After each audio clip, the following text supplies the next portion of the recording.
What's up, Pickle Ricks? I don't know what that means. All right, let's try this again.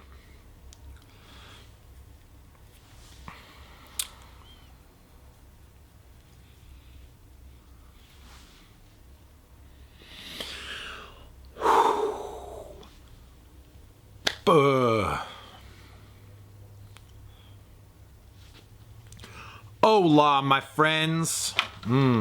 Nope. 64, anyone?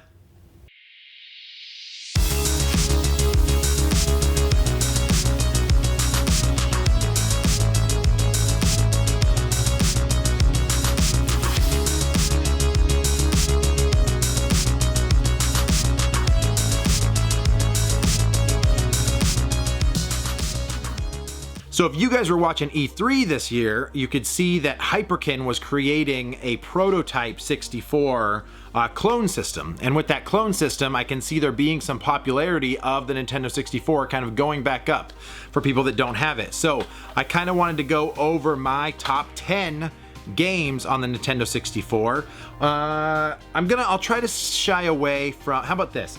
Here are 10 games that I think you should try on the Nintendo 64 before you knock it, and I'll try not to throw in the cliche classics. So I'll stay away from Mario and Zelda's and Donkey Kong and Star Fox. I'll try not to put those in there. We'll see what happens. Maybe it will work, maybe it won't. So let's get to it. Here are 10 games. This is not my top 10 games, because that would have some Mario, Donkey Kong, Zelda's stuff in it. These are games that I think that people have knocked 64 and have not put these in and at least gave them their fair shot. So let's go. First up, Gauntlet Legends. Right there, Gauntlet Legends. If you've never played a Gauntlet game, you are 4 different characters, if I don't remember. You basically run around and you just like kill like demons and zombies and ghouls and ghosts, and it's like if you want to be a wizard, or if you want to be like a warrior, or if you like bow and arrows and stuff like that, then this is the perfect game for you. Disclaimer, I'm going to describe these things in the most efficient way possible. Okay, so Gauntlet Legends, you are able to play as a variety of characters. I think you can be a wizard or a mage. For those that don't know, pretty much the same thing. Probably gonna get some hate from people that love mages, I apologize. Or warrior, or archer, or dwarf, or I don't know, all sorts of cool stuff. And you can play with, I believe, 4 players on this one. And if you remember the arcade, it is a pretty damn good port of it, if I say so myself. So, Gauntlet Legends, if you haven't thrown this one in, it's time. Next. Snowboard Kids. Oh,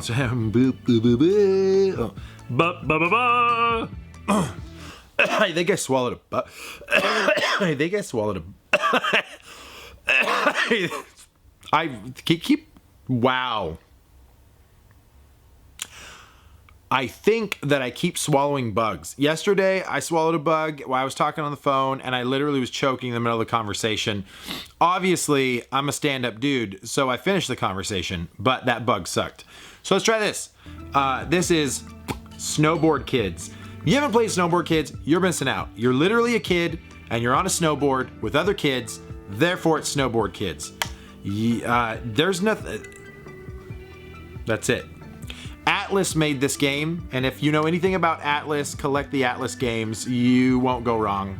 They've had some really awesome ones. Stuff that shoots up a lot. In fact, I don't have Snowboard Kids 2, and that has gone up in price. I think it's anywhere from like the $50 to $80 range, if I'm not mistaken. So, Snowboard Kids is cool. You're going down slopes and mountains and doing tricks and jumps, but in kind of a kiddie atmosphere. So, I would say Snowboard Kids is worth your time on the 64. If you haven't played it, play it.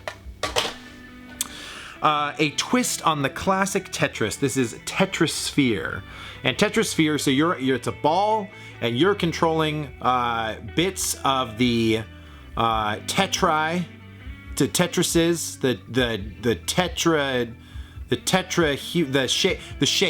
the shapes around the ball. You're controlling them, and you have different characters that have specials, and your job is to get down to the core of that ball and clear it all out. Really, really cool version of Tetris. So if you haven't tried Tetrisphere, give it a go. Boop-a-doop, boop, boop, doop, boo. Okay. This is a little bit of nostalgia factor. Yeah. A little bit of nostalgia factor here. Top Gear Rally. In fact, let's put the game up. Top Gear Rally. In fact, I still have my save data from this game where you can completely customize the paint job on your car, which is one of the first, if I'm not mistaken, to be able to do it in that depth. The controls are still really tight. The courses are awesome, and there's a lot of cool secrets to find in it. Top Gear Rally, I believe I think it was an early 64 game, if I'm not mistaken. At least I remember playing it early. But this game is pretty cool when it comes to racing. So there's some like kitty titles, if you will. There's RC Racing. There's Revolt. There's Penny Racers. So there's a bunch of ones that kind of are geared towards small fun vehicles or toys. But this was actually they tried to be a legit racer, and I think they did a pretty good job. So Top Gear Rally, check her out. There is debate, which there shouldn't be a debate, about the best wrestling game, not only on the 64, but of all time, and that to me would be No Mercy. Diggity dog. I still have my characters that I created on this. One of the coolest systems. Oh, wow, I keep swallowing bugs. Damn it.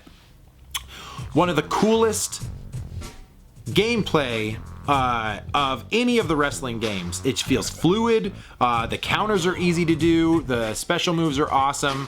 Now, I'll be honest, the character models look like absolute garbage, but that's because if you're going to compare anything to what they have today, all the 64 games look like garbage. So, stop caring about graphics, start caring about gameplay, because you're missing out on this by giving it a bunch of crap. No Mercy. This is, which is kind of funny, because if you're a WWE, which was WWF, if you are a WWE fan now, you know that their pay-per-views have gone through many name changes over the course of their company's career, but No Mercy was not that popular of a pay-per-view when this came out. So I think that a lot of this game was a surprise to people, and it's just continued to grow love in the not only gaming community, but wrestling community as well for fandom on this stuff. So if you have not played No Mercy on the Nintendo 64, now's the time. Throw it in. You will enjoy yourself, even if you're not a wrestling fan. Give it a little bit to understand how to play, and then you'll like it, okay? Shout out to Jay from the Game Casers. Wow, Game Casers. Okay. So, guys, shout out to Jay from the Game Chasers. At Renton City Retro, we chatted a little bit, and he talked about a 64 game that I had in my collection and I had not tried yet, and that was Robotron 64. Oh God, there we go. Robotron 64. If you guys have not played this game, it is addictive as hell. So you essentially just go through these small waves of enemies, and you control the aim with one of the joysticks, and the D-pad moves your character around.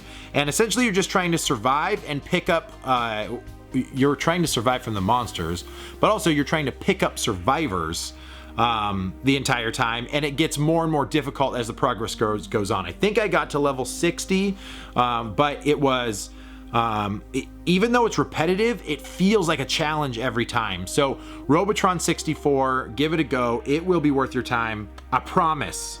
Certified Pac-Man case, Robotron 64. Jay, you were right on. I just talked about this recently with a gamer group that I'm in, but Hang Time, NBA Hang Time on the 64 is fantastic. It is balls out awesome. So the king of the ring for the arcade style basketball was NBA Jam. And I'm getting a phone call. Sorry for that rude interruption. What was I talking about again? NBA Hang Time. Okay, so the top dog, oh, little rattle on there. I just played it, should be fine. The top dog on NBA games was NBA Jam. Sorry. The top dog on the NBA arcade games was NBA Jam for the Super Nintendo and Sega. There was an NBA Jam that was made for the 64 that is complete garbage. Thank God NBA Hang Time came in and saved us. So if you like NBA Jam, it's pretty much a clone of that with a lot of cool secrets, features, and some fun stuff that you can do. So NBA Hang Time is a 64 game that needs a little bit more love. So that's where you guys come in. Play these games, keep the 64 alive. Next.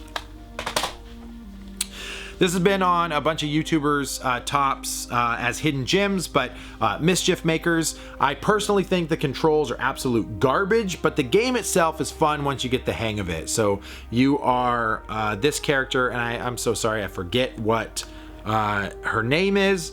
But you have to grab these little face icons and move around the level. I'll be honest, I just like the game. I can't tell you other than it's a side scroller, which 64 was not famous for. There was a lot of 3D games that were built during that time, but Mischief Makers was one of the few side scrollers that were available, and it turned out to be an awesome game. So Mischief Makers on that list, whatever this list is. It is a top 10, but we'll get there. I want to say that this next one was a launch title, and that was Blast Corps. Oh God, so bright. Blast Corps. Blast Corps was like a bunch of mini games where your job was to demolish areas, move things around, or follow. It was weird. There was a bunch of variety of games in it, but Blast Corps kind of holds a weird place in my heart because it was one of the first games that I played on the 64 aside from Mario. Yeah, it's cool. You fly around and destroy things, break things, bust things up, move stuff around, but Blast Corps is a really fun game. That's it. It's a game where you blow stuff up for the most part. Controlled explosions. Controlled.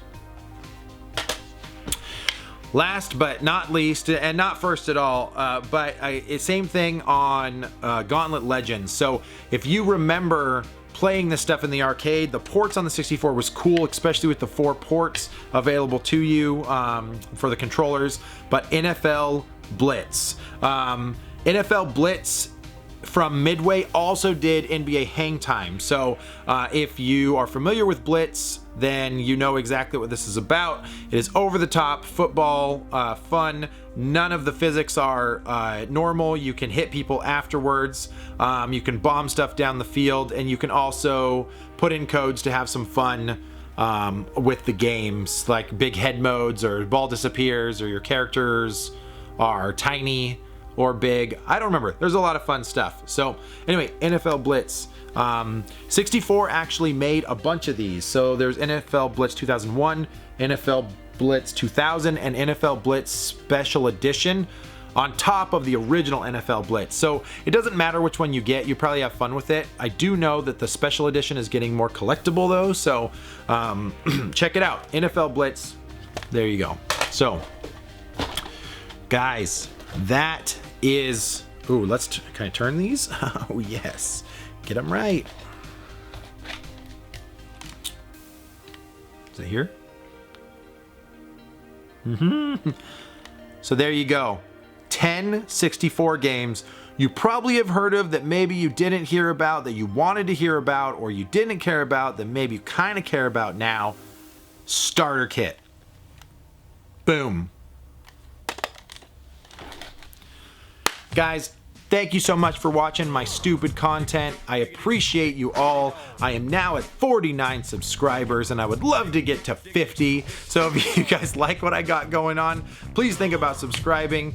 Comment down below on what you think are some fun titles on the 64. Not necessarily hidden gems or even expensive titles, but just stuff that you played as a kid. I think that everybody would love to know about some 64 titles that might get missed or are not on everyone's top 10 list. So until we meet again, I am on vacation on a road trip, so I will see you guys in a couple weeks. Thank you for watching and take care of yourselves.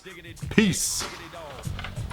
So almost lost that. Nintendo 64.